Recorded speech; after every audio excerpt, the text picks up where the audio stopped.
Input ஆப்ஜெக்ட்ல key value பெயர்கள் ஒரு ப்ராப்பர்ட்டியை நாங்க டாட் நோட்டேஷனை யூஸ் பண்ணியும் ஆக்சஸ் பண்ணலாம். ஆப்ஜெக்ட் நேம் டாட் அந்த ப்ராப்பர்ட்டி கீயை கொடுத்தோம்னு சொன்னா அதுக்கான வேல்யூ உங்களுக்கு கிடைக்கும்.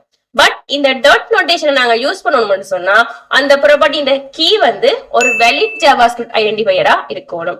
அது லெட்டர்ல அல்லது டாலர் சைன்ல அல்லது அண்டர்ஸ்கோர்லாம் ஸ்டார்ட் ஆகணும். அதே நேரம் அதுல letters, digits, underscore, dollar sign இதை தாண்டி வேற இந்த ஸ்பெஷல் கேரக்டர்ஸும் இருக்கக்கூடாது. அப்படி இருக்குமா இருந்தா நாங்க டாட் நோட்டேஷனை யூஸ் பண்ணலாது. அதே நேரம் அந்த கீ ஒரு லாஜிக்ல இருந்து டைனாமிக்கா எடுக்கிறதாவோ அல்லது ஒரு ஃபோர் லூப்புக்குள்ள ஐட்ரேஷன் எடுக்கிறதாவோ இருக்கக்கூடாது. அப்படி நாங்க டைனாமிக்கா ஆக்சஸ் பண்ணணும்னு சொன்னாலும் நாங்க டாட் நோட்டேஷனை யூஸ் பண்ணலாது.